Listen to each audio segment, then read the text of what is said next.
Hello दोस्तों, कैसे हैं आप सभी। आई होप कि जबरदस्त जिंदाबाद मस्त होंगे। मैं शिवम आप सभी का स्वागत करता हूं प्रगति क्लास सर पे। बिना देरी किए हम अपनी क्लास को स्टार्ट करते हैं। तो बस 30 सेकंड लूंगा मैं आपके, ज़्यादा नहीं। मैं बता दूं आपको कि मैथ का चैप्टर 4 तक मैंने पढ़ा दिया है। चैप्टर 5 आज से होली बाद स्टार्ट हो रहा है। तो चैप्टर 5 का नाम है यूक्लिड थ्योरम ऑफ ज्योमेट्रिक। ठीक है, मतलब ज्योमेट्री, और इसे Euclid theorem of Euclid divide theorem of ऐसे नाम से भी जाना जाता है, लेकिन इसका सही नाम है यूक्लिड थ्योरम्स ऑफ ज्योमेट्री। ठीक है, तो चलिए बिना देरी किए हुए हम स्टार्ट करते हैं। तो चलिए सबसे पहले जियोमेट्री के बारे में जानते हैं। जियोमेट्री क्या है? ठीक है, ये ग्रीक लैंग्वेज का एक वर्ड है। ठीक है, ग्रीक लैंग्वेज का एक वर्ड है। जियो का मीन होता है अर्थ। ठीक है, जियो का मीन अर्थ होता है। मैट्रिन का अर्थ होता है मेजर। तो हम कह सकते हैं जियोमेट्री का मतलब होता है कि एक प्रकार से लैंड को मेजर करना, किसी लैंड का एरिया निकालना, लाइंस में उसको मेजर करना, एंगल मेजर करना। ज्योमेट्री के अंदर हम सब यही पढ़ते हैं। ठीक है, तो ज्योमेट्री के अंदर हम सब यही पढ़ते हैं। तो जैसे कि मैंने बता दिया, जियो का मतलब है अर्थ और मैट्री का मतलब है अर्थ और लैंड। मेजर का मतलब हिंदी होती है मापन, और इसकी पृथ्वी। तो जियोमेट्रिक ये दो वर्डों से मिलकर बना हुआ है। ये ग्रीक लैंग्वेज ग्रीक वर्ड है, दो वर्डों से मिलकर बना हुआ है जियोमेट्रिक। ठीक है, तो आई होप कि आपको समझ में आ गया होगा इसका मतलब क्या है। ठीक, चलिए हम इसको इरेज कर देते हैं।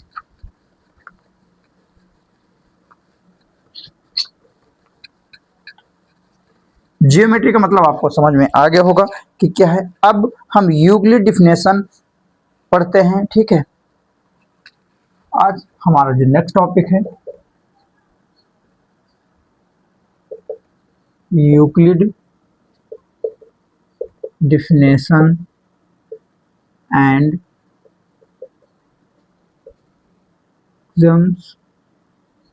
और क्या है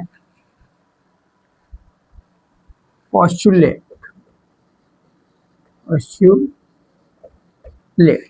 ठीक है, परिभाषाएं एवं कुछ अवधारणाएं हैं यूक्लिड की। मतलब इस चैप्टर में आपको क्या क्या पढ़ना है, किस बारे में जानना है, उसी की परिभाषाएं और अवधारणाएं जिसे हम कहते हैं उनके बारे में बात करेंगे। तो पहला हमारा है लाइन, जिसे हम हिंदी में रेखा कहते हैं। ठीक, लाइन के बारे में जानेंगे हम। दूसरा हमारा है कर्व, जिसे हम वक्र के नाम से जानते हैं। ठीक है, तीसरा हमारा है सरफेस, जिसे हम सतह के नाम से जानते हैं। चौथा हमारा पॉइंट है स्ट्रेट लाइन। चौथा हमारा है स्ट्रेट लाइन। ठीक है, पांचवा टॉपिक हमारा है एड्ज, जिसे किनारा कहते हैं। इसी तरह के बहुत सारे टॉपिक हैं, 8 से 9 टॉपिक हैं। तो पहला टॉपिक हमारा line, curve, surface, straight line, edge. ठीक है, इतना सब पढ़ने के बाद हम बात करेंगे। उसके बाद और होता है पॉइंट, जिसे हम बिंदु के बारे में बात करते हैं। एंगल, जिसे हम हिंदी में कोण कहते हैं। ठीक है, और डायमेंशन पढ़ेंगे, जिसे हम विमा कहते हैं।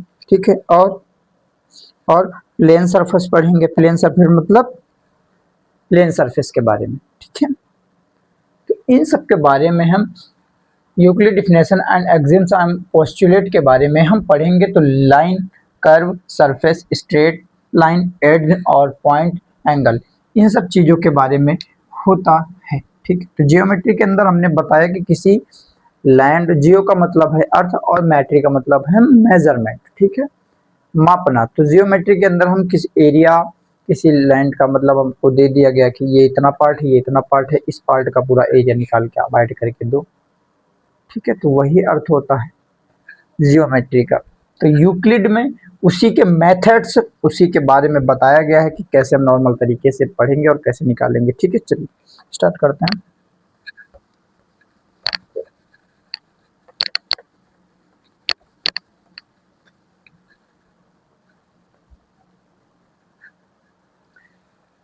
Euclid divide certain geometrical properties, ठीक है, Euclid divide Euclid divided certain Euclid divided certain geometrical properties,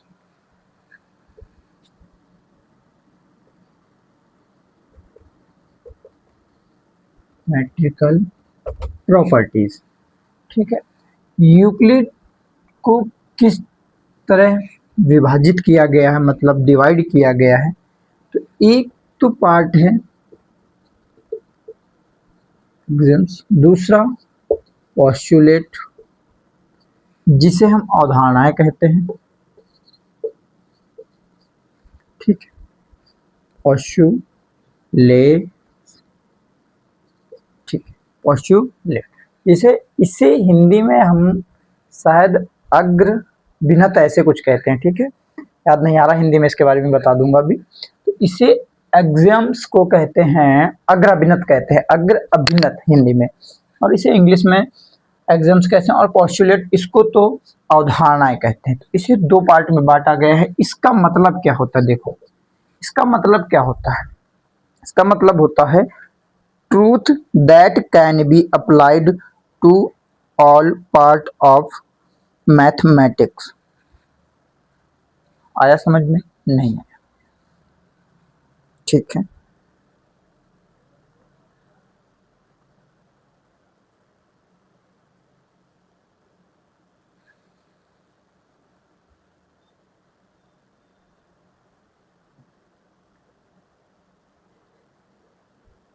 हाँ, इसे अभिग्रहित कहते हैं हिंदी में, इसे हिंदी में अभिग्रहित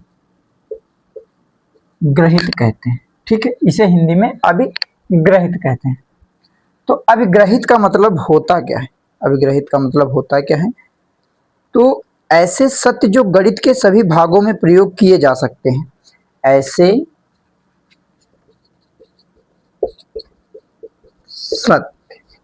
ऐसे सत्य जो गणित के सभी भागों में प्रयोग किए जा सकते हैं, उन्हें हम क्या कहते हैं, एक्सियोम्स कहते हैं, मतलब अभिग्रहित कहते हैं। तो इसको कहेंगे truth that can be applied,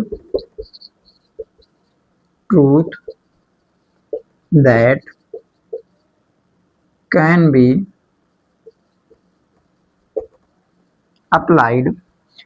applied to all part of mathematics, to all part of mathematics, ठीक है, to all parts of mathematics। तो अभिग्रहित का मतलब होता है कि क्या कह रहा है, कह रहा है कि ऐसे सत्य जो गणित के सभी भागों में प्रयोग किए जा सकते हैं, उसको हम एक्सियोम्स कहते हैं। अब अभिधारणाएं क्या होती है, पोस्टुलेट्स क्या होता है, पोस्टुलेट्स के बारे में समझ लो। तो ऐसे सत्य जो विशेष रूप से ज्यामिति से संबंधित हो, मतलब उनका संबंध, पोस्टुलेट का सीधा संबंध किससे हो, ज्योमेट्री से, इनका सीधा रिलेशन ज्योमेट्री से होता है। और इसमें कुछ ऐसे सत्य हैं जो डायरेक्ट मैथमेटिक्स में यूज किए जा सकते हैं, फंडामेंटल राइट्स हैं, और इसमें क्या पोस्टुलेट में इसका सीधा रिलेशन ज्योमेट्री से होता है। ठीक है, माइक चल रहा है? हाँ चल रहा है। तो इतना बात आप समझ गए कि Euclid divide certain geometrical property, कौन कौन सी एक्सियोम्स, इसे हिंदी में अभिकरण कहते हैं। पोस्टुलेट जिसे हिंदी में क्या कहते हैं, एक मिनट, हिंदी में कहते हैं अवधारणाएं। ठीक है, तो इसके बारे में आप समझ गए पोस्टुलेट क्या होता है, एक्सियोम्स क्या होता है। एक्सियोम का मतलब truth that can be applied to all part of mathematics में सभी भाग यूज किए जा सकते हैं, एक सत्य की तरह। ठीक है, पोस्टुलेट मतलब पोस्टुलेट का सीधा संबंध ज्योमेट्री से होता है। चलिए इसको रेस करते हैं।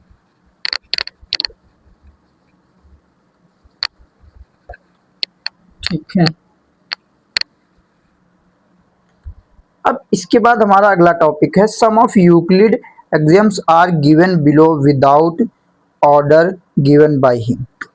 मतलब कुछ ऑर्डर्स दिए गए हुए हैं जिनके विदाउट उनके आप क्या करेंगे कि आप ऐसे नहीं समझ पाएंगे। एक एक ऑर्डर आपको हम समझा रहे हैं। ठीक है, तो पहला ऑर्डर है things that are equal to the same things are equal to each other. Things that are equal to the things, कोई भी ऐसे एक चीज है, देखो सपोज दैट ये एक आपका पिज्जा बॉक्स है। ठीक है, आप अपने फ्रेंड के साथ पिज्जा खाने गए, ये उसका पिज्जा है, लेकिन गोल होता है, सर्कल में होता है, मैंने ऐसे बना दिया। ठीक है, तो आप पिज्जा खाने गए तो आपका पिज्जा ऐसा आया। ठीक है, आपका फ्रेंड जो सामने है उसका भी पिज्जा सेम ऐसा ही आ गया। ये पहली अवधारणा है। ठीक है, मतलब समझना। तो आपका जो फ्रेंड ए, फ्रेंड बी, तो ए ने बी से कहा कि मेरा पिज्जा आपके पिज्जा के बराबर है। समझना, फ्रेंड ए ने कहा कि मेरा पिज्जा, ए ने बी से कहा कि मेरा पिज्जा बी के बराबर है। क्या बी का पिज्जा ए के इक्वल नहीं होगा? अरे यही तो कह रहा है वो कि things that are equal to the same things are equal to each other. अगर ए कहेगा कि मैं बी के बराबर हूं तो क्या बी ए के बराबर नहीं होगा? बिल्कुल होगा। सीधी सी बात समझा रहा है। ठीक है, आई होप कि आपको समझ में आया होगा। यही अवधारणाएं जो है अभिग्रहित में लगेंगी। ये रूल्स, ये नियम याद रखना। ठीक है, ये सब ध्यान रखना। तो दूसरा रूल है if equal are subtract from equals the remainder are also equal. मतलब कह रहा है कि यदि बराबर को बराबरों में घटाया जाए तो शेषफल भी बराबर होते हैं। समझो, एक ये 5 सेंटीमीटर की लाइन है, स्ट्रेट लाइन। ठीक है, 5 सेंटीमीटर, और नीचे भी एक 5 सेंटीमीटर की स्ट्रेट लाइन है। ठीक है, समझना ध्यान से। और इस 5 सेंटीमीटर इस लाइन से इस लाइन को 2.5 सेंटीमीटर घटा दिया जाए, मतलब इसमें से 2.5 सेंटीमीटर हटा दिया जाए। ठीक, हटा दिया गया। 2.5 सेंटीमीटर इसमें से हटा दिया जाए, हटा दिया गया। तो अब जो शेष बचेगा यहाँ पे, रिमाइंडर जो बचेगा वो 2.5 सेंटीमीटर ही तो बचेगा। और क्या इसमें 3.5 सेंटीमीटर हो जाएगा? नहीं, इसमें भी 2 पॉइंट, क्योंकि हमने सेम इरेज किया, सेम घटाया, उसे सब्सट्रैक्ट किया। ठीक है, तो दूसरा नियम यही कहता है कि if equal are subtract from equal the remainder us are also equal. इसका कहने का मतलब है यदि किसी को बराबर में से घटाया जाए तो शेषफल भी बराबर ही आएगा। किसी को आप बराबर, अब समझो ये एक मार्कर है, सेम इसी की तरह एक और मार्कर ले आए हैं, दोनों रख दे, दोनों को बीच से बराबर में तोड़ दें और दोनों के जो पार्ट टूटे हुए वो निकाल दिए जाए। तो क्या दोनों बराबर में तोड़ना है, एकदम इक्वल, एग्जैक्ट मेजर करके। मान लो ये 3 सेंटीमीटर, 3 सेंटीमीटर का दूसरा मार्कर, दूसरे मार्कर्स में के 1.5 सेंटीमीटर हटा दिया जाए, इसमें भी 1.5 सेंटीमीटर हटा दिया जाए, तो दोनों में का पार्ट क्या बचेगा? 1.5 सेंटीमीटर ही तो बचेगा दोनों में पार्ट। ठीक है, आई होप कि समझ गए होंगे।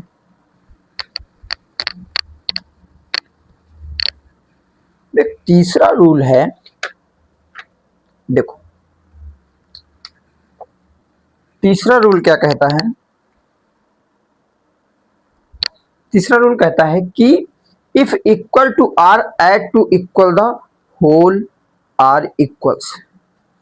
मतलब समझो, तीसरा रूल कहता है if equal to are added, if equal to are added, ठीक है, to are added to equals the whole are equals. मतलब यदि, देखो क्या करोगे, सोचो, आपके पास ये कोई पार्ट है, ठीक है, पार्ट ए, ये पार्ट बी है, यहाँ पे सेम उतना ही है जितना वो, समझना, part A part B same उतना ही है जितना पहले था, ये भी उतना ही सेम इक्वल है दोनों, ठीक है। यह देखो लिखे दे रहा हूँ, part A equal to part B, दोनों एक दूसरे के इक्वल हैं। इसमें मैंने सपोज दैट ये 5 सेंटीमीटर का है, इसकी भी 5 सेंटीमीटर है लेंथ, इसमें मैंने 2.5 सेंटीमीटर 1 सेंटीमीटर ऐड किया, इसमें भी मैंने 1 सेंटीमीटर ऐड किया, तो जो दोनों की लेंथ होगी क्या होगी? 6 सेंटीमीटर ही तो होगी। क्या भाई इसकी 7 हो जाएगी? तो वही तो कह रहा है, if equals to are added to equals the whole are equals, ठीक है। एक चौथा रूल है, things that coincide with each to other are equal to each other। मतलब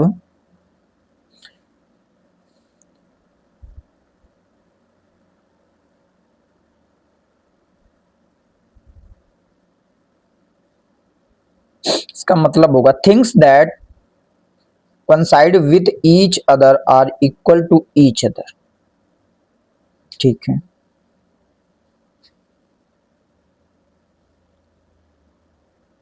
ये छोड़ो, ये आपका मतलब नहीं, ठीक। अगला देखो, the whole is greater than is part. जो पूर्ण होगा, मतलब एक यहाँ पे कोई पार्ट है, ये पूर्ण है, ठीक है, ये अपने आप में पूर्ण है, और ये पार्ट है, तो ये हमेशा पार्ट से, ये पार्ट है और ये पूर्ण है, जिसे होल कहते हैं, ये हमेशा इससे बड़ा होगा, ग्रेटर देन होगा, ठीक है, समझना, ये चौथी प्रॉपर्टी, ठीक है।